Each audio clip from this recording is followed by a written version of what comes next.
আমার ফ্যামিলির কেউ নাই ভাই আমার ঘরের মধ্যে। আমার বাচ্চারা আমি একবার দেখছি, শুধু এয়ারপোর্টে আসি একবার ধরছি, আর কেউ নেই ভাই। আমি বিদেশে আমার ওয়াইফের সাথে আমি 1 মাস 10 দিন সংসার করছি ভাই। আমি রিলেশন করে বিয়ে করছি ভাই।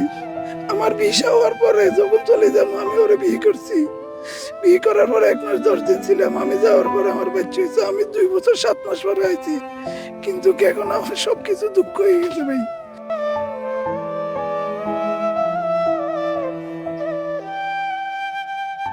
ছোট একটা জানালা ছিল, আমি বাইরেছি, বাইরের পর আমি আমার মারে টান দিতেছি, আমার মা আমার নানুরে ধরে রাখছে, আসতেছে না। নানুরে টান দিছি, মা ধরে মারে ধরে রাখছে, আমার ওয়াইফরে টান দিছে, আর এর বাচ্চা বাচ্চা ধরে রাখছে। আমার বড় ভাবিরে আমি টান দিছি, এর বাচ্চা আমার মেজো ভাইয়ের বাচ্চারে ধরে রাখছে। আর আমার মেজো ভাইয়ের ওয়াইফ কিভাবে আসছে আমি বলতে পারি না, আমি দেখি না এ কিভাবে বাইরে গেছে। তারপরে সবাই পানি নিছে, রাস্তার উপরে অনেক মানুষ ছিল ভাই। আমি পা ধরছি, আসেন ভাই একটু নামেন, নামি একটু ধরেন, কেউ আসে না ভাই, কেউ আসে না। তুই আসো, সবকিছু প্রেস করে আসো, কেন বাথরুম আছে, বলতেছে না লাগবে না। আমি নিজে গাড়ির থেকে নামি ওরা বলতেছি চা খাইবে না কফি খাইবে, ও বলতেছে কফি খাবো। আমি কফি নিয়ে দিছি, বাদাম নিছি একটা, পানি দিয়ে বলতেছি এটা দিয়ে মুখে ধুয়ে নাও। এই পানি দিয়ে মুখে ধুয়ে না, এর উপরে বলতেছে আস্তে আস্তে। এক হাতে চা খায়, এক হাতে স্টার্টিং হেরাতে, এক হাতে স্টার্ট দিছে গাড়ি। আমি তার কোনো ড্রাইভিং এর কোনো কিছু ভালো লাগে না। স্টার্টিং ঘুরাবে, স্টার্টিং থেকে ও শিখুন ইতনা এত বড় একদম এর ড্রাইভারের কাতারে যায় না। এর ছবি আছে ফেসবুকে, দেখছেন কে জানে। তারপরে সে বলতেছে না আমি আস্তে আস্তে যাবো, আস্তে আস্তে যাবো। তারপর সে এদের দিয়ে একটা রোড আছে, কি নাম জানি, মইফেল থেকে ঢুকছে বাঙ্গা, একদম বাঙ্গা রোড, ওই জায়গা দিয়ে একদম আস্তে আস্তে আস্তে আস্তে আমাদের বসুকপুরের রোড একটা আছে, ওইটা তুটি সুমনি বাজারতে আসছে। আর একটা গাড়ি, একটা কিছু নাই রাস্তার মধ্যে, 120 100 টানতেছে।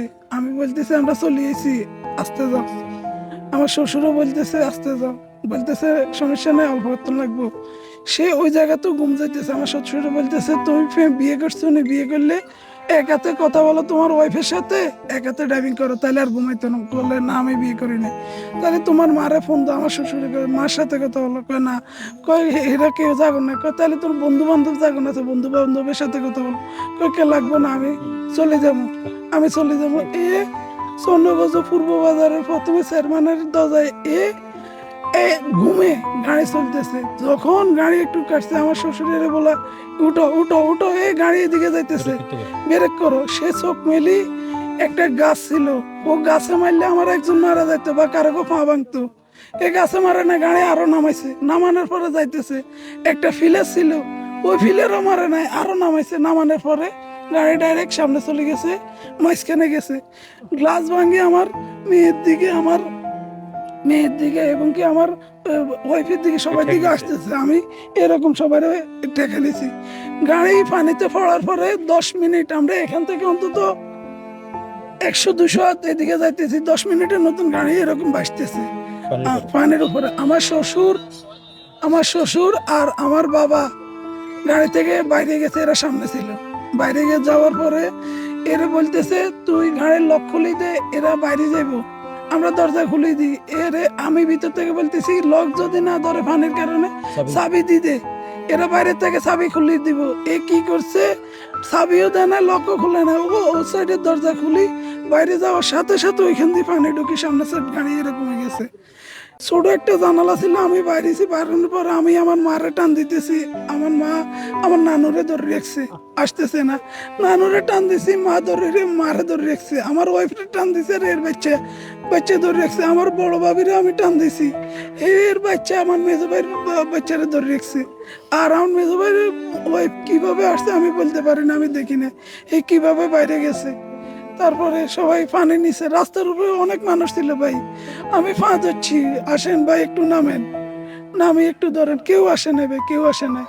আমাদের ডুবুরিরে কল দিছে, আমাদের বাংলাদেশের কানুন, ডুবুরিরে কল দিছে, ওরা আসছে ফায়ার সার্ভিস, ওই জায়গায় আগুন লাগছে, আগুন নেবে তো ফায়ার সার্ভিস। ওই টাইমে ডুবুরি আসলো, আমার সবাই কেউ না কেউ বাসে। তারপরে ডুবুরি আসার পরে আসে নাই, ফায়ার সার্ভিস আসছে, ফায়ার সার্ভিস আসার পরে এরা এদিক সেদিক আধা ঘন্টার মতো ঘুরতেছে, পুলিশ এরা তারপরে এক ফায়ার সার্ভিসের কর্মী বলতেছে আমি নামবো, আমি উঠামো, এই না আমি গাড়ি বাইর করছে, গাড়ি কোন জায়গায়, গাড়ি বাইর করি। তারপরে একটা ওই পুলিশের এটা কি বলে রেকার উঠাইছে, রেকার নিয়ে আসছে, রেকার নিয়ে আসি গাড়িটা যেভাবে উঠাইতেছে, উঠানোর পরেও আমার ওয়াইফ জিন্দা ছিল, মরে নাই ওই টাইমও। ইয়ে প্রথমে স্বর্ণবদর ন্যাশনালে দিছে, ন্যাশনালে বলতেছে তোমরা প্রাইমে নিয়ে যান, স্বর্ণ ন্যাশনালে বলছে এই জিন্দা আছে, শ্বাস লইতেছে, ওর ওর অক্সিজেন লাগাইছে, অক্সিজেন টানতেছে। ন্যাশনালে বলতেছে ওরে জরুরি আইসিউর ভিতরে নিলে বাঁচবো। প্রাইমে নিছে, প্রাইমে নেওয়ার পরে প্রাইমের ডাক্তারের কাছে আমার ওয়াইফের ওর বোন 3 জন, প্রাইমের ডাক্তারের 5 হচ্ছে। প্রাইমের ডাক্তার এক কথায় বলতেছে পুলিশ এই জায়গায় আসা ছাড়া আমরা চিকিৎসা করবো না। পা ধরে বলতেছে এর মরে যাইতেছে, এর একটু আইসিউর ভিতরে নেন, ওরা নেয় নাই। কি কারণ আমাদের দেশে আমরা বিদেশ দেখছি কোনো দুর্ঘটনা হয়েছে ফেরস্তার মতন 1 সেকেন্ড লাগে না, কেউ ফোন দেয় না, কেউ ফোন দেয় না ভাই, কেউ ফোন দেয় না। 1 মিনিটের ভিতরে ওরা আসি, সামান ফুড়ি যায়, সব চলে যাক, মানুষ কি আছে ওরা আগুনের ভিতরে ঢুকি যে মানুষের বের করিয়ে নিয়ে আসে। আর আমার দেশের কানুন ডাক্তারে বলতেছে পুলিশে যাত না আসলে চিকিৎসা করবে না, এই মৃত্যুর সাথে লড়াই করতেছে। যখন প্রাইমের ডাক্তারের বলতেছে আপনার হাত দেখেন ওর জ্ঞান আছে কিনা একটু বলেন, বলতেছে আমি এটা টাচও করবো না, পুলিশ লাগবো। এই কারণ আমাদের দেশে হসপিটালের আর প্রশাসনের লোকদের কি বলছে বুঝছেন, আর কিছু বলে না। আমার ফ্যামিলির কেউ নাই ভাই, আমার ঘরের মধ্যে আমার বাচ্চারা আমি একবার দেখছি, শুধু এয়ারপোর্টে আসি একবার দেখছি, আর কেউ নেই ভাই। আমি বিদেশে আমার ওয়াইফের সাথে আমি 1 মাস 10 দিন সংসার করছি ভাই, আমি রিলেশন করে বিয়ে করছি ভাই।